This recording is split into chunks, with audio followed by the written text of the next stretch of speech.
গত ৫ আগস্ট হাসিনা সরকারের পতনের পর আলোচনায় আসে আওয়ামী লীগ নিষিদ্ধকরণ নিয়ে। যার জন্য সারডা সোসাইটি নামে একটি সংগঠনের পক্ষে এর নির্বাহী পরিচালক আরিফুর রহমান মুরাদ ভূঁইয়া গত ১৯ আগস্ট একটি রিট করেছিলেন, কিন্তু আদালত তা বাতিল করে দেন। আইন, বিচার ও সংসদ বিষয়ক উপদেষ্টা আসিফ নজরুল বলেছিলেন, রাজনৈতিক দল হিসেবে আওয়ামী লীগকে নিষিদ্ধ করা সমীচীন হবে না।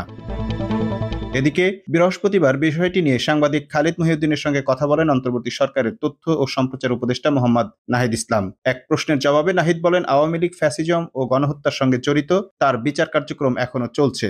দল হিসেবে তাদের রাজনীতি করার অধিকার নেই।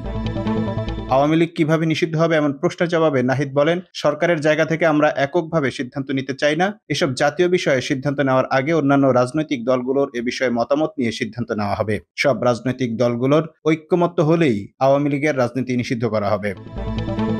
গত ৫ আগস্ট হাসিনা সরকারের পতনের পর আলোচনায় আসে আওয়ামী লীগ নিষিদ্ধকরণ নিয়ে। যার জন্য সারডা সোসাইটি নামে একটি সংগঠনের পক্ষে এর নির্বাহী পরিচালক আরিফুর রহমান মুরাদ ভূঁইয়া গত ১৯ আগস্ট একটি রিট করেছিলেন, কিন্তু আদালত তা বাতিল করে দেন।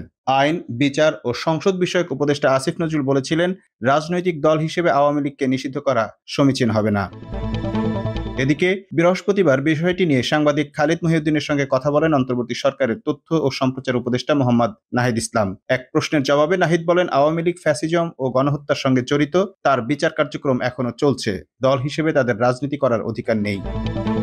আওয়ামী লীগ কিভাবে নিষিদ্ধ হবে এমন প্রশ্নের জবাবে নাহিদ বলেন, সরকারের জায়গা থেকে আমরা এককভাবে সিদ্ধান্ত নিতে চাই না। এসব জাতীয় বিষয়ে সিদ্ধান্ত নেওয়ার আগে অন্যান্য রাজনৈতিক দলগুলোর এ বিষয়ে মতামত নিয়ে সিদ্ধান্ত নেওয়া হবে। সব রাজনৈতিক দলগুলোর ঐক্যমত্য হলেই আওয়ামী লীগের রাজনীতি নিষিদ্ধ করা হবে। Mamun Mahfuz, prime news desk.